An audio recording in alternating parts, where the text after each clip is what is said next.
So we're going to talk a little bit about the 3-3 stack. Here's a base alignment versus a 2x2. You'll see in the video later on we talk about some of the run fits. I just wanted to briefly talk about how we align. Okay, so 2x2, we have two receivers here, two receivers here. Okay, on each side of the ball. The fullback is in a pistol set. It doesn't matter. He could be here or he could be behind. We would still be in the same alignment. All right, so we're calling our strength to the left. Okay, and so this is our tackle. It doesn't really matter. With these two and our defense are interchangeable. Okay, so we what we do, if we have two different kids or whatever, we can assign strength and a weak side of the defense. I'm sorry, of the offense. All right, so typically the tackle and the star are going to go together to the strong side. Same with the fox. Okay, the mic's always going to be stacked over the nose. Our end could be maybe a smaller kid compared to the tackle, and our will would be stacked over him. Okay, these guys work together in what they do and the gaps that they're responsible for. Those six are responsible for the box. Okay, and they're responsible for run game for the most part, inside run game. Okay, against a 2x2 set, this is our fox. All right, he's aligned over number two. We'd like to align him head up, and this is our bear, which we'd like to align him head up as well. Our bears are to the weak side, and our foxes to the strength. All right, so free safeties here, and corners are there. It would be a typical cover three. Sometimes we do like to loosen these guys up, and we'll just call stack loose. Okay, depending on the down and distance, the situation. If we think it's more of a perimeter run coming or possibly a pass, we will loosen those guys up just to kind of help on that end. So this is a base alignment. Watch the video to follow and talk a lot more in depth about it as well. So continuing on with our 3-3 stack and our base alignments.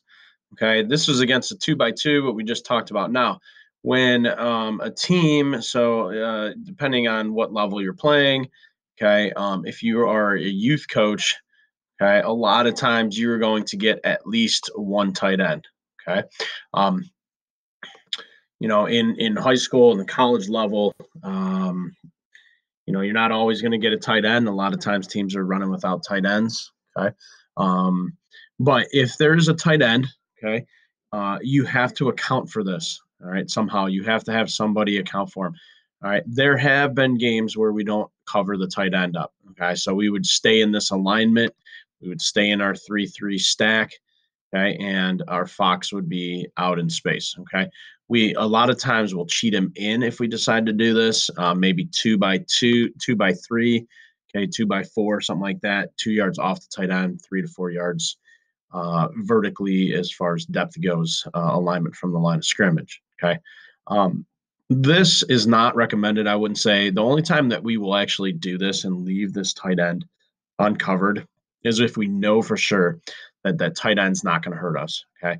If a team's not going to run the ball towards the tight end, then you know what? We're not gonna cover him up. If we don't feel this kid is a threat, okay, or he's going to be able to block or make a huge impact at the second level, okay, then we won't cover him up. If we don't think he can come out and block our fox, and our fox is more athletic playing from the second level where he is right now, then we'll leave him uncovered. Okay.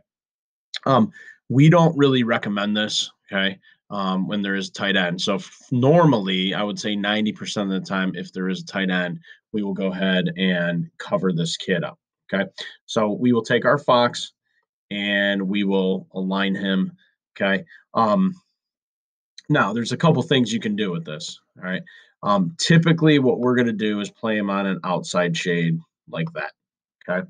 And so now you've got a four-man front, okay?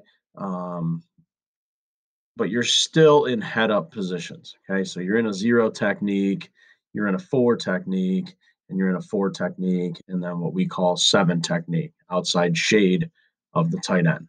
Okay. We probably will loosen this guy up a little bit. Okay. Remember, this guy is responsible for C gap.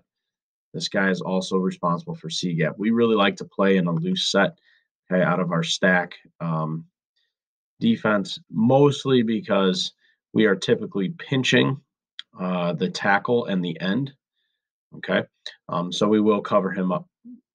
Now, and so let me talk about what we call this. Okay, we'll call this stack or odd. Okay, and then we'll call it tight. Tight's talking to the fox. That's telling him go ahead on to level one, cover up the tight end, okay, and play an outside shade. All right, if we move him to a head up position, okay, we call this solid. All right, and a lot of this depends on what plays, okay, they are going to run towards the tight end side. Okay, if a team is going to run a counter scheme, okay, and we can get into that later on. If a team is going to run a counter scheme, then we would probably play him on an outside shade, okay, forcing this guy to block down, okay, leaving this man free. All right, and then we teach our guys to do some other things because typically, if this guy's going to block down, that means that we're getting a pull from this side of the field. Okay. If you are a youth coach, a lot of times you're going to see this formation. This is a double tight formation. They might even stick, another running back here.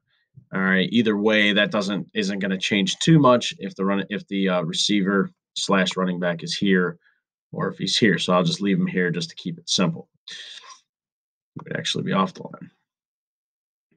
Okay. In this particular case, same thing applies. There's another tight end, so we probably have to cover this guy up. Okay. Once again, a lot of it depends on what is being run at you. Okay. So here we would call this odd double tight. Okay. The double is so tight's talking to the fox. If it's double tight, we're also bringing the bear down onto the line of scrimmage. Okay.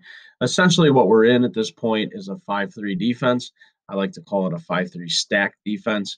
Okay, which is really a great defense to run at the youth level.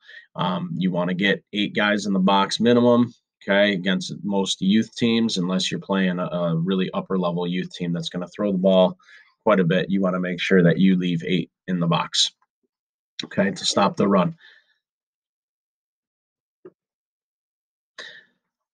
All right, so these corners are going to be in a cover 3 set. All right, which means they have deep third.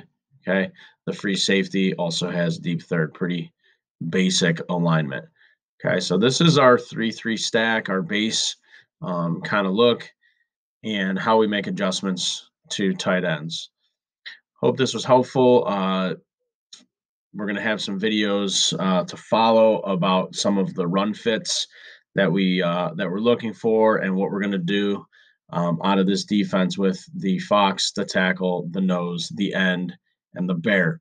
All right, which is going to be very helpful for the youth coaches out there that are looking to run defenses, especially against two tights.